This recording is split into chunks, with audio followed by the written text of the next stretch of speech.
High, এটা হতে যাচ্ছে আমার কাতারের first blog, the mall of Qatar. এখানে একই সাথে এন্টারটেইনমেন্ট এবং শপিং এর ব্যবস্থা রয়েছে।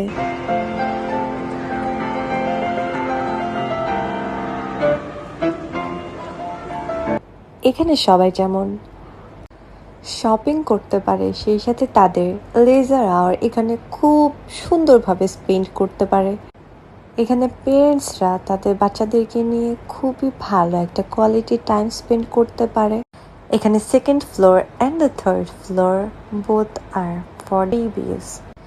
ফার্স্ট ফ্লোরে ফ্যাশন, লাইফস্টাইল, ফুডস সব কিছুই ছিল। এখানে ফার্স্ট ফ্লোরে রয়েছে বিভিন্ন লাক্সারি ব্র্যান্ডস। বাইরে এত পরিমাণ গরম, তাই সকলেই বেছে নিচ্ছে এই মলগুলোকে। এখানে রাস্তায় বের হলে আপনি দেখবেন কোনো মানুষ নেই, লিটারেলি।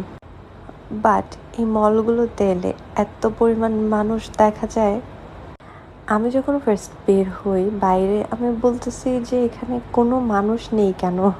তো পরে গিয়ে বুঝতে পেরেছি যে বাইরে অনেক গরম থাকে, সেজন্য এখানে মানুষ বের হয় না খুব একটা, সবাই শীতের জন্য ওয়েট করতে থাকে।